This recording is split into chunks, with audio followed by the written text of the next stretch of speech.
बदली हुई सास। उमा आज सुबह से ही बड़ी तेजी से अपना काम निपटा रही थी। उसके पीछे की वजह भी काफ़ी खास थी। उसको पूरे 3 साल बाद अपने मायके जाने का मौका जो मिला था। काम करते वक्त वह काफ़ी रिलैक्स थी, क्योंकि सासू माँ ने उससे कहा था कि कुछ दिनों तक दीपा, जो कि उसकी ननद थी, नहीं आने वाली है। उसकी यह एक ननद 100 के बराबर थी। उमा शादी करके जब घर पर आई थी, तब दीपा को अपनी बहन की तरह प्यार करती थी, क्योंकि उसे खुद की कोई बहन नहीं थी। लेकिन कुछ ही हफ्तों में ही उसे ये पता चल गया कि उसकी ननद किसी जेलर से कम नहीं है। हालांकि दीपा का विवाह हो चुका था, लेकिन उसे अपने ससुराल वालों की किसी भी प्रकार की चिंता नहीं थी। उसे जब जी करता था वह अपने मायके चली जाती थी और मायके वालों पर अपना हुक्म चलाती थी, खास कर अपनी भाभी पर। वही डिसाइड करती थी वहाँ पर कौन क्या खाना पकेगा, कोई घूमने जाएगा कि नहीं, या जाएगा तो कहाँ जाएगा। दीपा ही थी जो हर बार उमा को किसी न किसी बहाने से अपने मायके जाने से रोक लेती थी।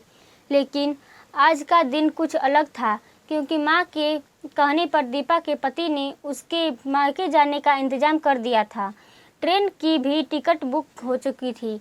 सारा काम खत्म करने के बाद उमा अपने पति के साथ अपना सामान लेकर घर से बाहर निकले ही थे कि सामने से दीपा आती हुई दिखाई दी। दीपा, जिसके मुंह पर बड़ी सी स्माइल और आंखों में चमक थी, वहीं दूसरी तरफ उमा की आंखों में उसको देखकर पानी आ गया था, जो बस आंसू के रूप में छलकना बाकी था।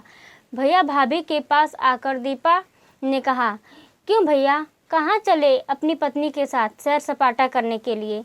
अपनी बहन को भूल गए क्या? दीपक ने कहा, कहीं सैर सपाटा करने नहीं, तुम्हारी भाभी को मायके छोड़ने जा रहा हूँ।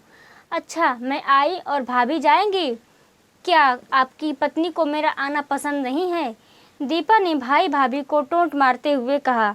मन में उदासी और आंखों में नमी लिए हुए उमा पलटकर घर के अंदर जाने लगी, क्योंकि उसने मान लिया था कि इस बार भी दीपा की वजह से उसके मायके जाना कैंसिल हो जाएगा। लेकिन तभी सामने से उसकी सास आई और बोली, तुम दोनों अभी तक रेलवे स्टेशन नहीं गए?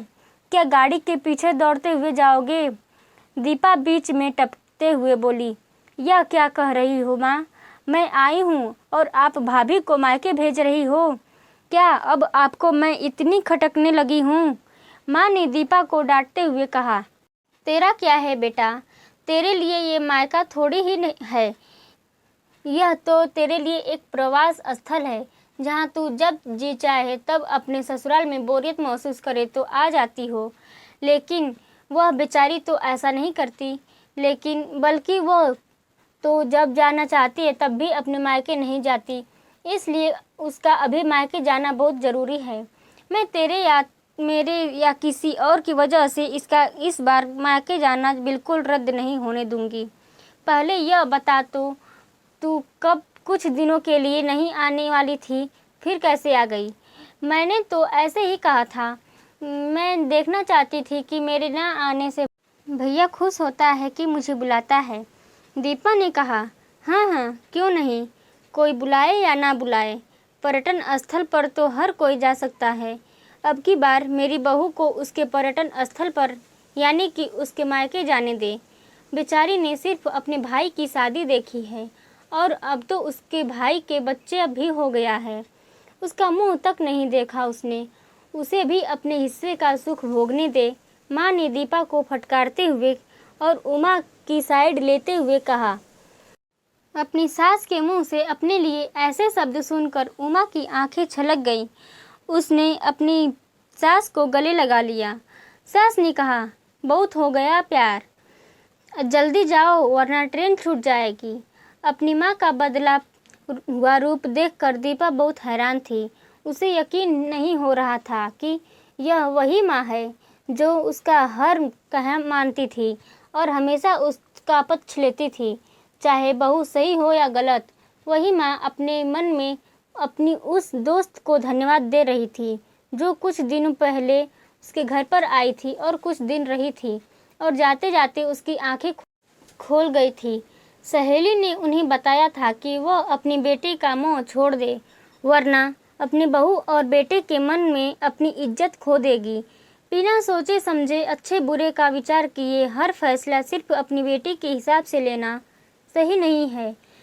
रेलवे स्टेशन पर ट्रेन के सामने डिब्बे में बैठी उमा के चेहरे पर एक बहुत प्यारी मुस्कान थी, जिसे देखकर दीपक को महसूस हुआ कि यह वही प्यारी मुस्कान है जिसे उसने 3 सालों से नहीं देखी थी। सच ही तो है, मायका महिलाओं के लिए पर्यटन स्थल ही तो होता है, जहां वह अपने ससुराल की सारी चिंताएं, टेंशन भूलकर कुछ दिन आराम से रह सकती है। तो इस वीडियो पर आपकी क्या राय है, हमें कमेंट करके ज़रूर बताएं और वीडियो को लाइक, शेयर एंड चैनल को सब्सक्राइब ज़रूर करें। वीडियो देखने के लिए आपका बहुत बहुत धन्यवाद।